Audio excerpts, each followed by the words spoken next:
If you've got a Genie screw drive garage door opener that spins like this but doesn't go up, chances are that head is broken, and we're going to replace that on DIY Dave.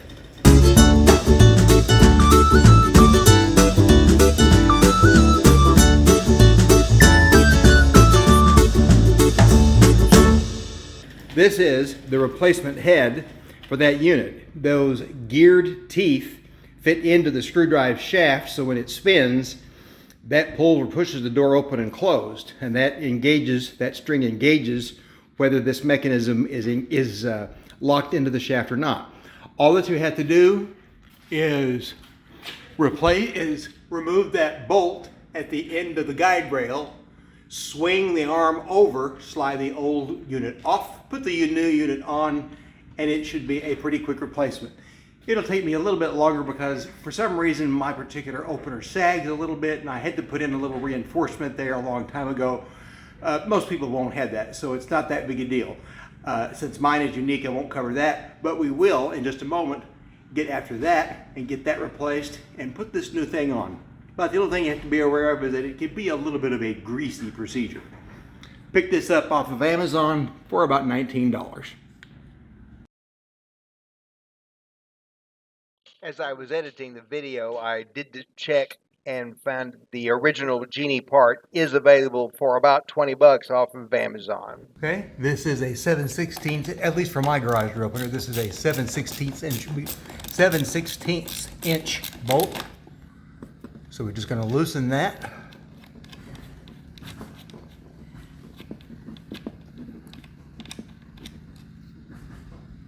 Okay.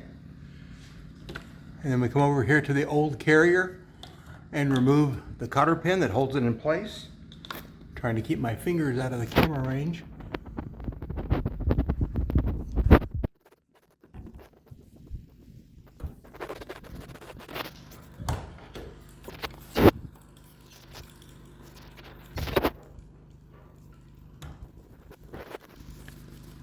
Take this guy out to release the arm.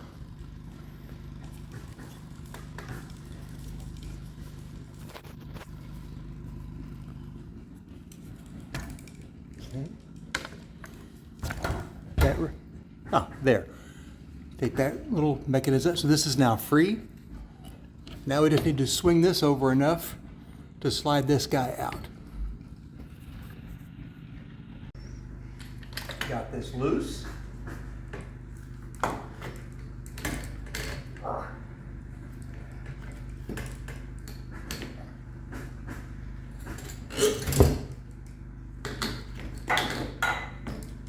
That's the old one gone.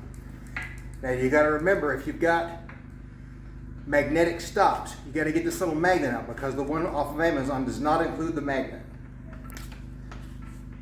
See if I can pry that thing loose, or I'm going to have to get a screwdriver. Right here, just took a little flat bladed screwdriver, pull those magnets out, and I will put them in the new one on this side.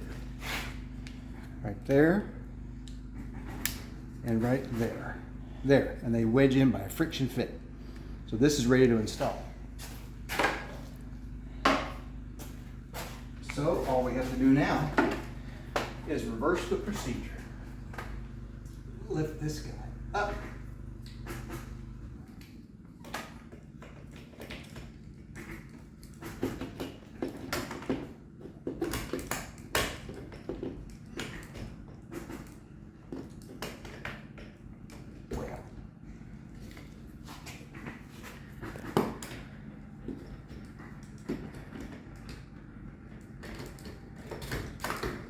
Slide it onto the rail. Put the rail back on the mount. Reattach the 7/16 inch bolt.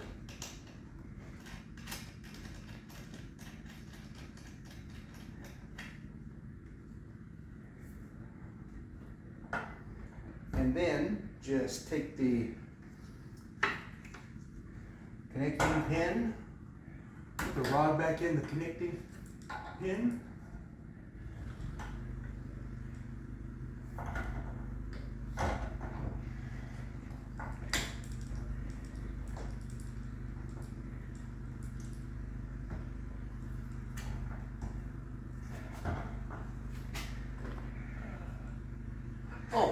Duh, I'm an idiot. I put this has to go in the middle. I thought something's definitely not working. Put that in there.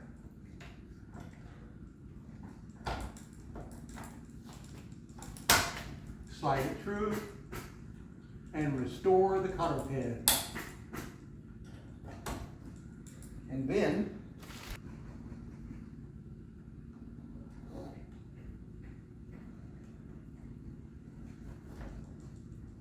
there. And then take off the tape that holds the spring mechanism in place.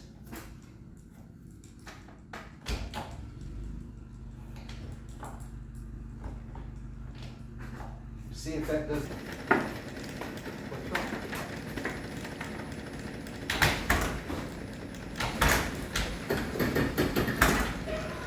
Why is it not engaged?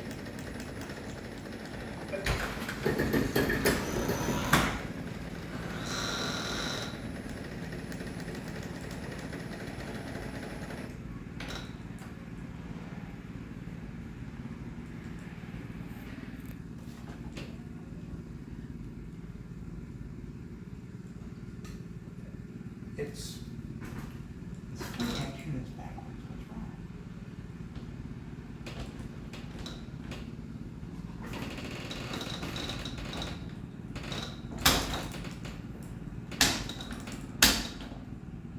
Okay, stop it. You ready? I just wasn't pulling the engagement enough. It wasn't locked into place. Now I think it'll work. Dummy on me.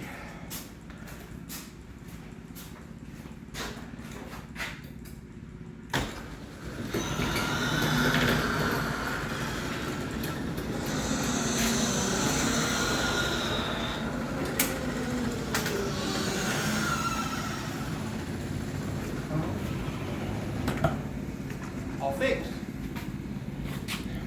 Easy peasy, 10 minutes. You can do it. Thanks for watching.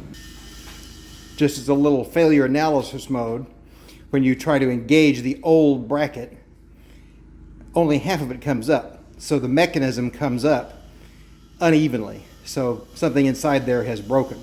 Now, I will caution you. I have replaced this before with the Amazon part, and I've replaced it with the same Amazon part. So this may conk out on me again. I don't know. The official Genie replacement is about double the price, but who knows? Maybe it will work better. I don't know, but we're working now, and just thought I would give you the basic breakdown of how this thing failed. It just, the mechanism inside just cratered.